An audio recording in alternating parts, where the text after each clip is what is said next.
Some games tell a story. A few games build a world. But once in a rare while, a game walks straight into your life, presses a hand against your chest, and shows you the truth you carried long before the controller touched your fingers. God of War 2018 arrived during a season when the universe already felt rearranged for me. A season shaped by grief, responsibility, and the quiet ache of trying to guide yourself forward when the person who once studied your world could no longer walk beside you.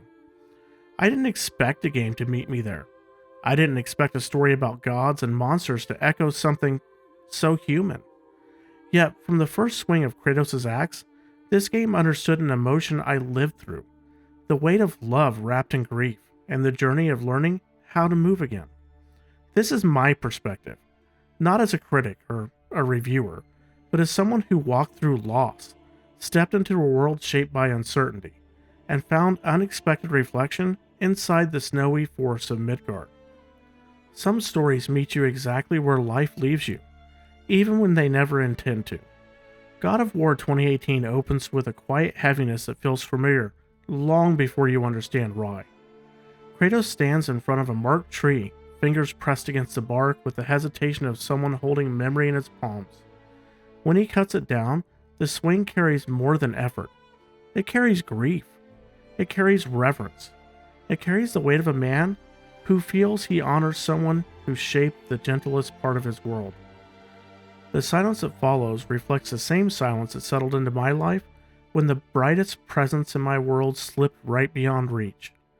Grief rarely shouts. It seeps into every corner. It fills the air around routine.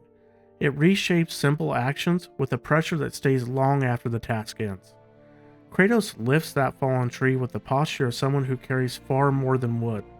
And I remember moments that shaped me in the exact same way. Moments where moving forward didn't feel like strength, but just necessity. The pyre scene holds a presence that lingers. Flames stretch upward with the slow, steady grace of something sacred. They rise with a softness that speaks louder than any dialogue ever could. Fire becomes both farewell and promise. It reminds us that endings still carry love, memory, and responsibility. Kratos watches with a stillness shaped by emotion he no longer hides, even if he never speaks it out loud. And that silence reaches places inside me that words struggle to reach, because grief forms its own language.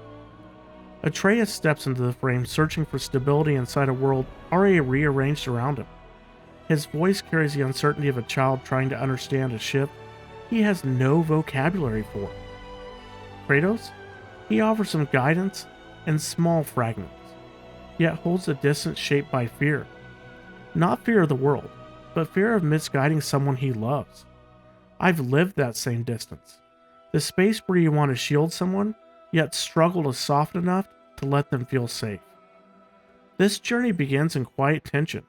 There's no fanfare or heroic stride, just two people walking forward because, well, the world refuses to pause. God of War chose honesty over spectacle. It understands that growth often starts in silence long before battles take place.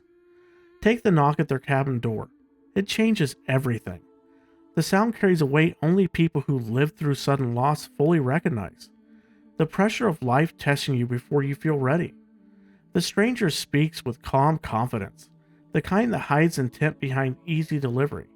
His presence shifts the air, and Kratos responds with the steadiness of someone who faced storms far greater. Their fight erupts with force, but beneath the chaos, Kratos constantly glances toward the cabin. Toward the boy waiting behind wooden walls that symbolize both safety and vulnerability. That detail hits harder than any strike in the fight. The battle becomes less about survival and more about protection. I understand that dual weight deeply. The moment when your world demands strength because someone you love stands on the other side of danger. When the stranger falls, Kratos returns to the cabin changed. The journey he hoped to now delay carries urgency that refuses silence. Responsibility always finds a way to speak louder than fear. The forest feels heavier once they begin the path toward the mountain. Atreus moves with eagerness shaped by hope. He wants validation. He wants acknowledgement. He wants to carry his part of the journey with pride. Kratos speaks in instruction rather than praise, though. And that just widens the gap between them. That gap lives in most families. It isn't cruelty or caution. It's fear of shaping someone too softly for a world that takes without mercy. The deer scene becomes one of the earliest emotional crossroads. Atreus freezes when the final moment arrives. His hands tremble, his breath wavers, and the weight of the responsibility overwhelms him, guiding his grip with a gentleness that feels foreign to him. The moment holds emotion neither of them can express. A father teaching strength without crushing innocence. A son learning responsibility without losing heart. Their dynamic shifts into sharper tension during their first true combat encounter. Atreus' arrows fly with determination, yet his confidence cracks each time Kratos answers effort with structure instead of pride. The desire to be valued grows inside him, pushing against the need to stay disciplined. I've lived through that same pressure, showing effort while hoping someone sees the heart behind it. The emotional break arrives during the fight where Atreus' frustration finally erupts. His voice shakes, his breath stumbles, tears collect behind his words, but he still refuses to fall apart. He wants to be strong. He wants to carry the journey. He wants his father to simply trust him. Kratos steps towards him with a hesitation shaped by memory. Memories of a childhood carved through fear rather than patience. He lifts his hand slowly, laying it on Atreus' shoulder with a care he rarely expresses. That single gesture reshapes their bond. It carries more intimacy than any speech. Kratos speaks with honesty, guiding the boy through his emotions without hardening him. For the first time, they begin to walk together instead of beside each other.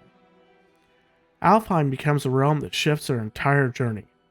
Beauty glows across the water, pulsing with quiet lure. Atreus gazes upward with awe, while Kratos examines the realm with caution born from years of distrust. The light calls him with the pull he can't resist, and when he steps inside, the world dissolves around him. The light strips away everything except for memory. Faye's voice surrounds him with warmth he carried in silence for years. Her presence floods through him like a clarity he feared he would never feel again. He reaches toward her with desperation shaped by longing, grief, and love that never dimmed. For a moment, he moves through memory instead of the world. But the world outside, it doesn't pause. Atreus fights alone, calling for a father who stepped out of reality.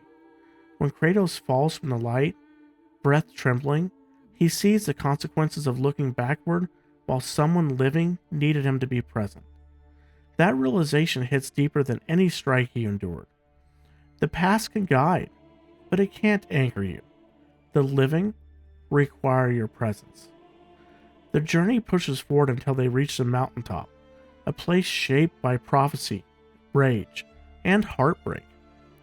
Baldur arrives with a fury twisted into purpose. Freya arrives with love twisted into desperation. Their conflict embodies everything Kratos once lived through. Love contaminated by fear, and a son trapped in emotions shaped by a mother who carried her own wounds. When Baldur attacks Freya, the world tightens. Atreus watches with fear.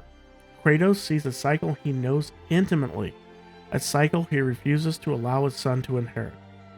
He intervenes with strength guided by clarity rather than violence. The moment breaks a loop that shaped gods for centuries. Baldur's collapse and Freya's grief explodes with a force that shakes a mountain. Her heartbreak becomes its own storm, one Kratos chose to weather with silence instead of defense. As they descend the mountain, father and son walk with connection finally shaped by mutual understanding. Their bond grew through struggle, through mistakes, through patience, through acknowledgement. Kratos carried his past like a chain for years, but here, he finally carries it like a compass, guiding instead of hindering. The story closes with reflection instead of spectacle.